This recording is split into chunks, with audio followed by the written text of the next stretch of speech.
Defining the happiness wealth connection with Dr. Joel Wade on this Freedom Fest edition of Unlock Your Wealth Today. Your life fully invested.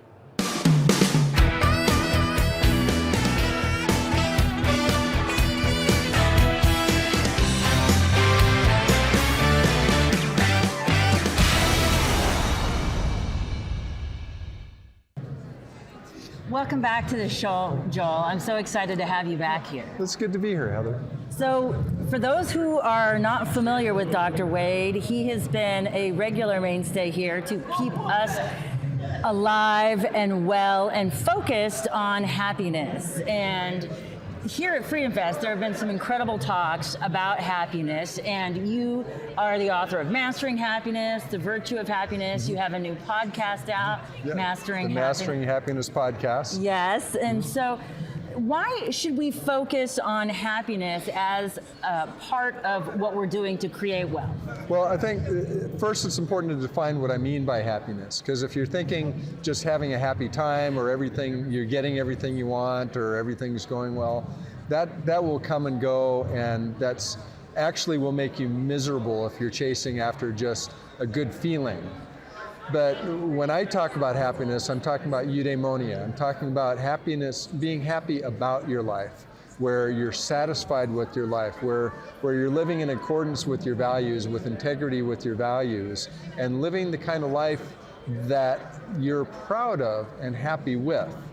And sometimes that means you feel sad, or you feel angry or scared or anxious, or you have the whole range of emotions and experiences. Not everything goes great every day. Sometimes you have a hard day, or if you have a family, sometimes your kid's having a hard day, and they have our pain receptors on their bodies. So if my child is having a hard time, I'm going to feel that.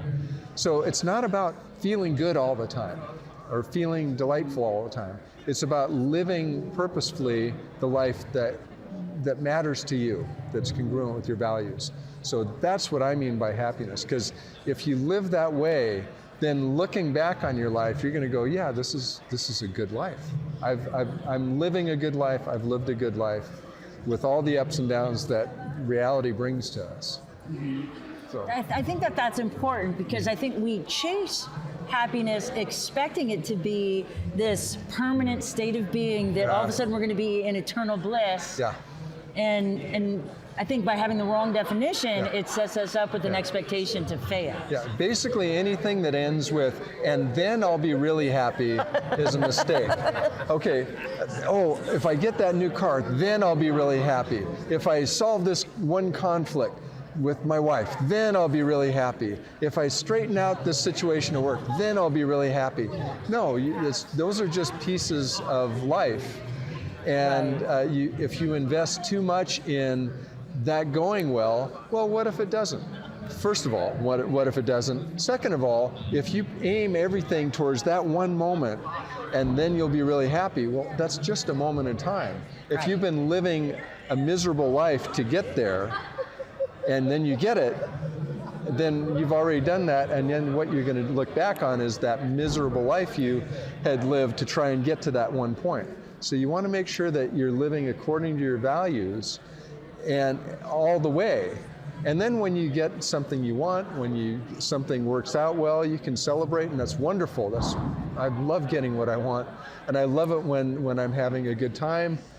It's just that's not the thing to invest your life in. Right. That's those are the nice moments. You made a funny thought in my head to the movie with Chevy Chase, Vacation, and how they had that arduous journey to get to Wally World. Yeah. And then when they got there, it was closed for repairs. Right. Yeah. And so when I'm listening to you, I'm thinking about the journey. Yeah. And the destination. Like once you're there, you're there. Okay. Yeah. So when we talk about this one moment in time, so what's the next moment going to be? Especially if you wasted decades pursuing this one moment. Yeah. And I think one of the words that's coming to mind because of our objectivist connection is, sacrifice. Yeah. and here's maybe we could talk about this when we talk about happiness. So you said on the show before, anger as an emotion is just information. Yeah.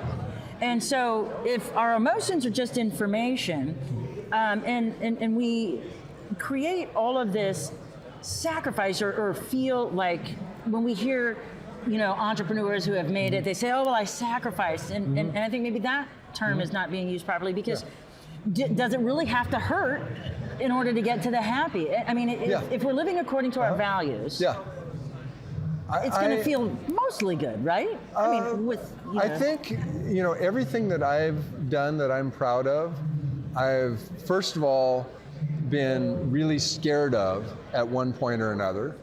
I've felt the intensity of the need to absorb myself in it totally, which means sometimes giving up something that would have been fun or nice, in the moment or that week because I've got work to do.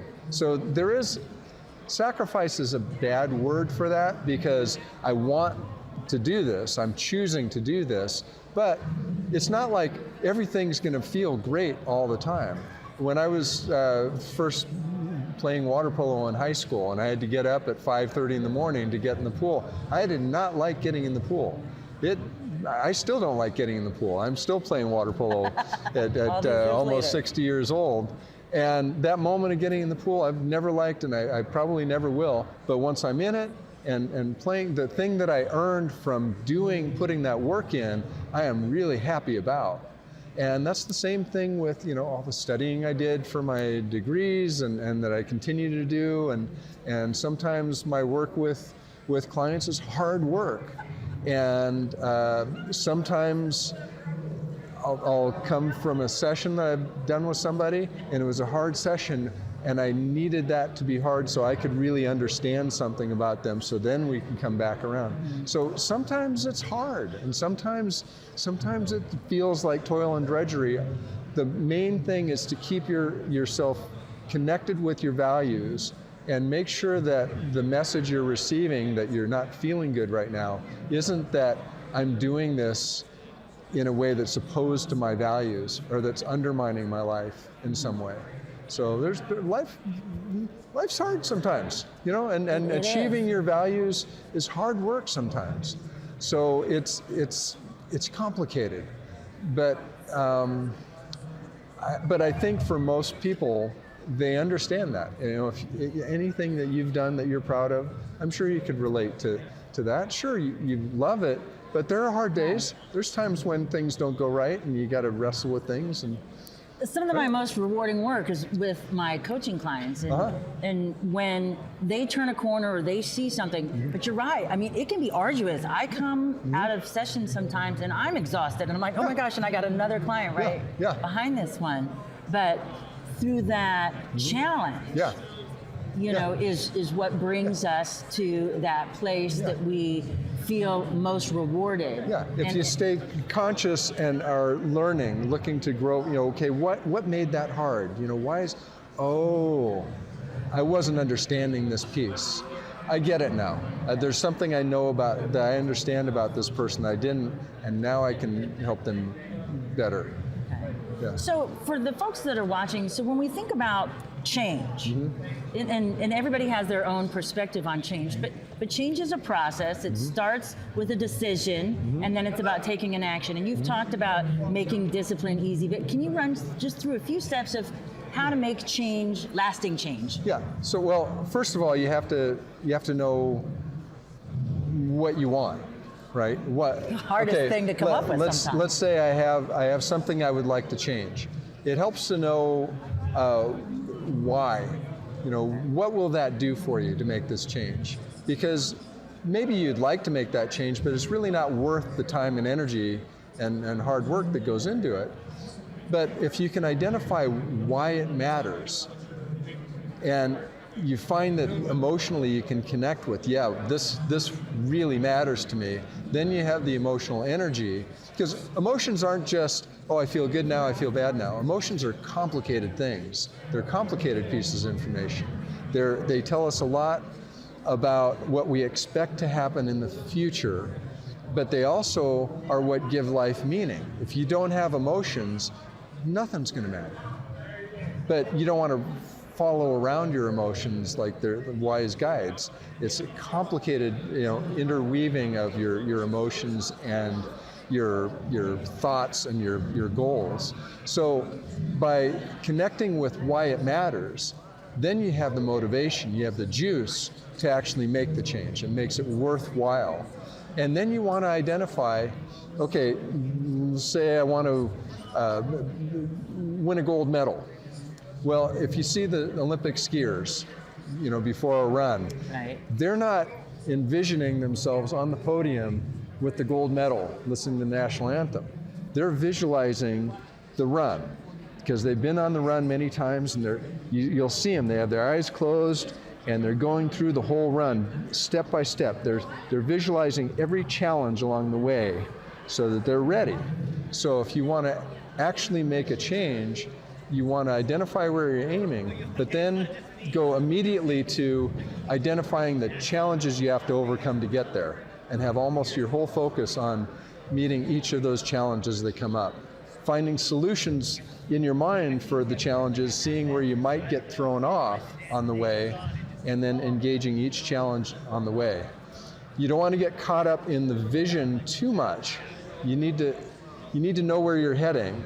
Every one of those skiers would love to be on the podium with a gold medal, but that just gives you a direction. And then you focus on what it takes to get there. If you focus too much on the vision itself, it's like, imagine you want to climb Mount Everest. And so like a lot of pop psychology books used to and still do tell you, okay, envision yourself at the summit. Feel what it's like. Right. Look around, you've made it. Feel what that's like. Well, if you do that, if you spend time there, part of your psyche is going to feel like, okay, I did that. And then I open my eyes and, oh, I haven't even started training for this. I have 2 years of getting in shape and practicing on smaller climbs, but I was just there. I know, I already had it. What it does Planted the is it flag. sucks the motivation out. It drains you of the motivation to actually do it. So you want to know where you're aiming, but then go immediately to, okay, what are the challenge? What do I need to overcome to get there? Yeah. Great. So yeah. Well, I think, you're always a wealth of information. You always give us great tools for the future. So if folks want to maybe receive coaching from you, if they want to listen to your podcast or read your books, how do they find you? My website is drjoelwade.com, drjoelwade.com. And all my contact information is there. The link to my podcast is there. There's a place you can, if you put in your email, you'll get a free Learning Optimism e-course. Which is great. I've done it. And you can sign up for a free, if you're interested in coaching personally with me, which is what I love doing. There's a place you can sign up there for a free 20, 30-minute consultation to see if it would be a good fit for you, because I don't charge to find out if it would be a good fit. I also do work with businesses and bringing these principles in, because a successful business nowadays especially, it's a different environment. You want to have the people that are involved with your business satisfied and happy, and make sure they have the tools to do their work well, and that they feel good about the relationships and the team they're with, and making that run smoothly. So that's a big part of what I'm doing these days as well. And that's very exciting stuff. it So I'm is. glad you shared that piece with us, because we actually have lots of entrepreneurs Wonderful. that watch the show. Thank you again for being on. And for those of you without a pencil, never fear, unlockyourwealthtoday.com is here, where you can visit Dr. Wade's show page, get the links to all of his resources, and so much more. For the maestro of Moolah, Michael Terry, I'm Heather Wagenhals. Now go out and unlock your wealth today.